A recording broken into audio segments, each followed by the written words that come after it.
ఆరోగ్యానికి తేనె చాలా మంచిదనే విషయం చాలా మందికి తెలుసు. తేనె, నిమ్మరసం గోరువెచ్చటి నీటిలో కలిపి ప్రతిరోజు ఉదయం సేవిస్తే ఎంతో మంచిదని అంటారు. కానీ కొన్ని సందర్భాల్లో కొన్ని రకాల వ్యాధిగ్రస్తులు కొన్నిటిని కలిపి తేనెను వాడటం ఏమాత్రం శ్రేయస్కరం కాదని వైద్య నిపుణులు అంటున్నారు. అవేంటంటే, 1, మధుమేహ వ్యాధిగ్రస్తులు యథేచ్ఛగా తేనెను వాడకూడదు. ఒకవేళ వాడితే ఆయుర్వేద వైద్యుల పర్యవేక్షణలో మాత్రమే తేనెను వాడాలి. ఇక 2వది, తేనెను వేడి పదార్థాలతో కలిపి వాడకూడదు.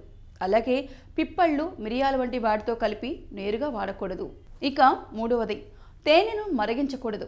తేనె ఉష్ణవీర్య పదార్థం కాబట్టి తేనెను నేరుగా మంటపైన వేడి చేయకూడదు. తేనెను వేడి వాతావరణంలోనూ ఎండాకాలంలో పరిమితంగానే వాడాలి. ఎందుకంటే తేనెలో రకరకాల పువ్వుల మకరందాల అంశం ఉంటుంది. వీటిలో విషపుష్పాలు సైతం ఉంటాయి. ఇక 4వది, మసాలా పదార్థాలతోనూ మద్యంతోనూ ఆవు నూనె వంటి పదార్థాలతోనూ కలపకూడదు. తేనెను వర్షం నీళ్లతో కలిపి వాడకూడదు. ఇక 5వది, తేనెను ఫ్రిడ్జ్లో ఉంచకూడదు. ఫ్రిడ్జ్లో ఉంచితే పంచదార స్ఫటికాలు తయారవుతాయి. అలాంటి సందర్భాల్లో ఎండలో ఉంచితే సరిపోతుంది. లేదా తేనె సీసాను వేడి నీళ్ళలో పెట్టి పరోక్షంగా వేడి చేస్తే తేనె స్ఫటికాలు కరిగి తిరిగి తేనె తయారవుతుంది. ఇక 6వది, తేనె, నెయ్యి సమాన భాగాలుగా తీసుకోకూడదు. సో ఈ వీడియో మీకు నచ్చినట్లయితే కనుక లైక్ చేయండి, షేర్ చేయండి, కామెంట్ చేయండి అండ్ సబ్స్క్రైబ్ చేయండి. Thank you for watching MSR TV. Like and subscribe Eagle Health and Beauty.